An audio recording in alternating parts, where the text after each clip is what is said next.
What's going on, folks? You're watching The Hungry Handgunner. So I do have a full review for you guys today. I actually just published a little plinking video where I was out having a good time, and I was like, I need to get you guys the full review. The Walther P-22.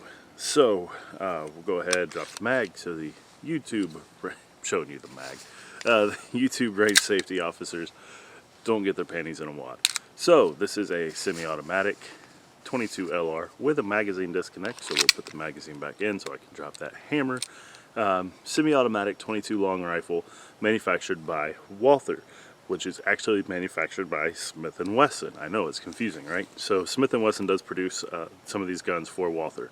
This version is the 5-inch, I believe, compensated model. Might be wrong on the measurements, but it does have a compensator there on the end, which is largely for aesthetics with these guns. And if you disagree with that, feel free to let me know in the comments. But I have owned a regular Walther P-22 and now this compensated model, and I can tell you that it doesn't make that big of a difference. It is cool looking though, tactical looking. This is my second P-22 that I've owned. They are a lot of fun to shoot. You have 10+1 magazine capacity. The mags are metal with your typical rimfire little slider on the side. We'll do a close-up here in a second. But great little guns to shoot. I have a ball with this every time I get it out.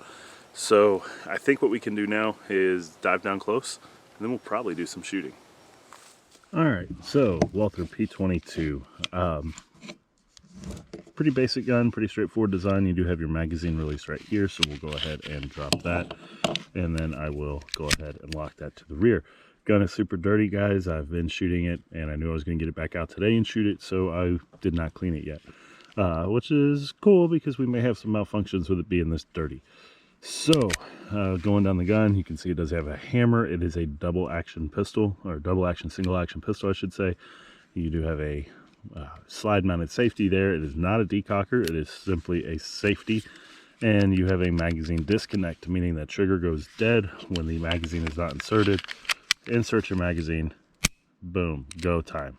So this is the compensated model. You guys can see that there. Fake porting along the top. There are no real barrel ports on this gun, so for what it's worth, that's there. It is a pretty inexpensive firearm, which is kind of nice given what I would consider to be the purpose of a gun like this. You do have some 3-dot sights. I'm not sure how well that's going to show up there. Plastic sights, white 3-dots. They work well enough for plinking, which is really all I use this gun for. Your front sight is affixed to the compensator, so keep that in mind. You can take the compensator off, but you will be sightless. You get some Allen screws there. You actually do have to take the compensator off to fully disassemble the gun. To clean it, this is your, what I call the front sight nub, where a front sight would traditionally be on these pistols. So yeah, it typically stops right there. So you get an extra inch and some off of that. Magazine release is definitely interesting. I'm sure I already mentioned that. You have some grip texture is nice. This is very reminiscent of a P99. It is a very similar looking gun with the exception of the size and the hammer, obviously. So looking at it though, the grip is nice. It's a very small grip in my hands. You can see there, pinky dangles. But when you put the magazine in with that little pinky extension, you can get a good grip on the gun. Pretty ergonomic. Definitely a fun gun to shoot. Takedown is going to be accomplished by this little thing here, and it is a pain in the rear to take down. I'm going to do a separate video on that. I didn't bring tools and stuff to take the compensator off, so that does suck. It is not a toolless disassembly with this model, so if you're out on the range, it might be a good idea to keep a Allen wrench set or something like that in your range bag. If you don't, I don't have my range bag. I just have a bucket of bullets and the gun. So the serrations on top of the slide, presumably to decrease glare, or more likely in this case for aesthetics. You have front and rear serrations, which is nice. You can press check your super tactical 22 and have a good time there. But I think that's enough talking about it. Oh yeah, you do have a spot on the rail, so kind of nifty. Although I will say, because of where this slot is, it is going to be somewhat finicky as far as mounting accessories on there, based on my experience. Not that you would on a gun like this anyway, but we'll go more into that after we shoot it. So yeah, I think now would be a good time to do a little plinking.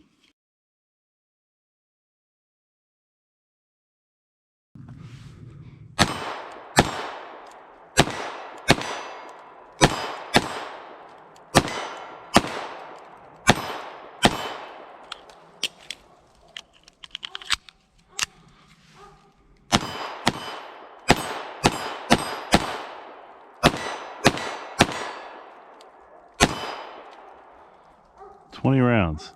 It goes pretty damn quick.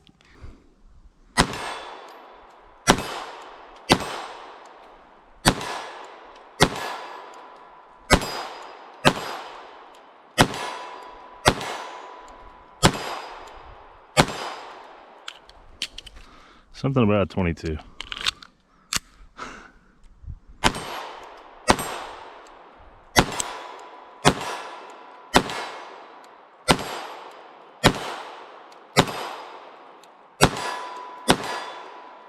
And she's empty.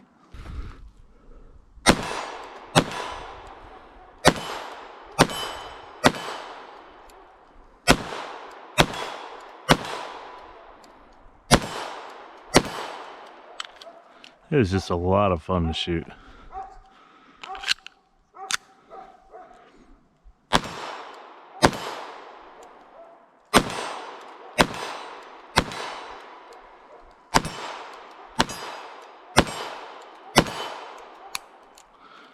Malfunction.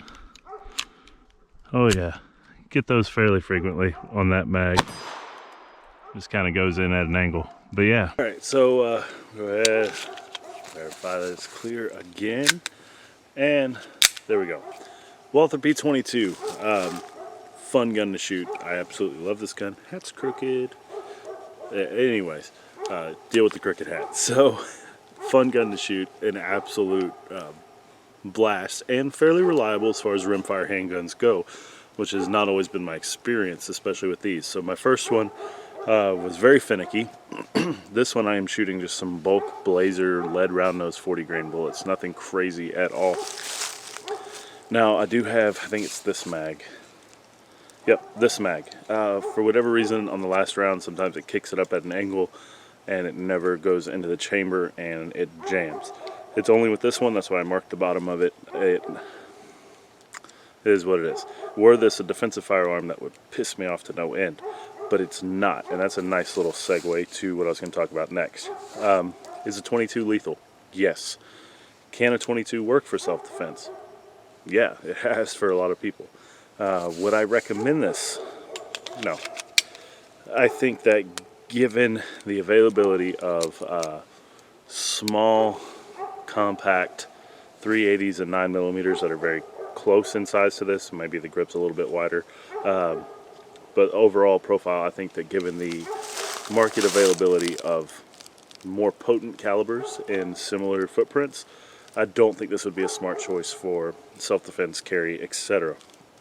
And I say that because obviously the ballistics of a 40 grain 22 long rifle, even some of your more souped up stuff like your CCI, Stingers, Velocitors, and I know that differs on grainage a little bit, even your more souped up Premier 22 ammo is still, is very lacking as far as the energy foot-pounds compared to 9mm, 380, things like that.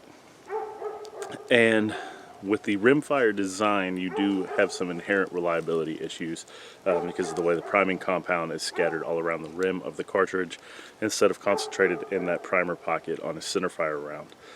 So I don't think reliability is something to gamble with a defensive firearm. I think that's actually the most, how well you shoot the gun and the reliability would be the two biggest factors, I think, for concealed carry. Reliability is paramount, though. Even if you shoot a gun really well, if you're going to be dealing with malfunctions constantly, or the chance of malfunctions constantly, I don't think that's a good choice for a carry firearm. So, as far as tactical and self-defense applications, I'm not going to give this my go on that. Obviously, if your choice is to carry a 22 or nothing, then a 22 on you is a lot better than the 9mm you left at home, or the 45, or the 50A, whatever. So But as a fun gun, as a gun to get out and do what I was just doing, I think this is pretty hard to beat. So I don't normally discuss prices on the channel, and I'll tell you why, because I actually had a few people asking me that. Number one, I think that prices, value is subjective. Price obviously isn't subjective, but value is subjective. So, you know, if this gun is a $500 gun, it may be worth $500 to me. It's not, before you guys freak out. But if this gun is a $500 gun, that may be worth $500 to me. It may be worth $100 to you, or it may be worth $5,000 to you. Value is going to be a very subjective thing. So, but I will say this, these are about the $200 mark, give or take, over, under, depending on used, what variant, etc. So just ballpark $200. $200 for a semi-automatic 22 that's reasonably reliable, looks pretty cool. I mean, obviously your Ruger Mark IVs are kind of the gold standard, but looks pretty cool and reasonably reliable. I think $200 is a fair price for this, obviously, but it is a fun gun to shoot, and this one has held up well. Now, I will say my first P-22, I actually cracked the frame, or the slide somehow. This is a pot metal slide, I think, or zinc alloy. I'm not a metallurgist, so if I'm getting those confused, I think zinc alloy is actually what it is, not pot metal. If somebody knows the difference between those, explain them to me, because I'm fairly stupid on that stuff. I could tell you about knife blade steel all day long, but anyway, the slide cracked, like, in two. I hadn't abused the gun, hadn't thrown the gun, hadn't mischambered the round or anything like that. So I'm not really sure what happened there. And that was way before I was making YouTube videos and stuff like that. So I have no pictures, video, etc. to show you. Just have to take my word for it. But this one has held up well. Obviously, that I wasn't that troubled by that issue, because I'm on a second one now. So pretty cool. Now, as far as how this competes with the Taurus TX22 and things like that, or the new Glock 44, I have no idea. I have not shot either one of those. I know that the Taurus TX22 is actually something that I'm interested in getting, and I know a lot of you never thought you'd hear me say that about a Taurus product, but the Taurus TX22 looks really, really good on paper. I will probably get my hands on one soon. As far as the Glock 44, no thanks, Gaston. Sorry. We'll leave that for another video.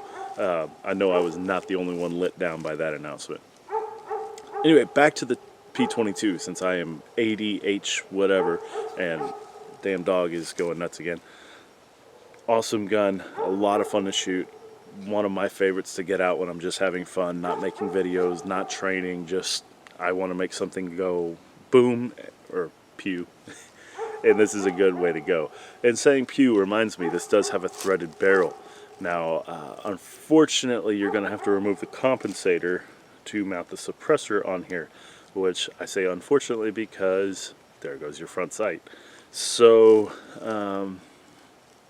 Walther might want to offer some different options here. Maybe a removable front post sight for here. I don't know. I may be asking for a lot from a $200 gun. But you can put a suppressor on it. There is that. Overall, my stamp of approval. It definitely gets it. It is a fun gun to shoot. Guys, if you've got a Walther P-22, why don't you share your experiences in the comments. Help these people that are trying to decide if they want to get one hear from more than just me on the subject. Anyways, guys, thank you so much for watching.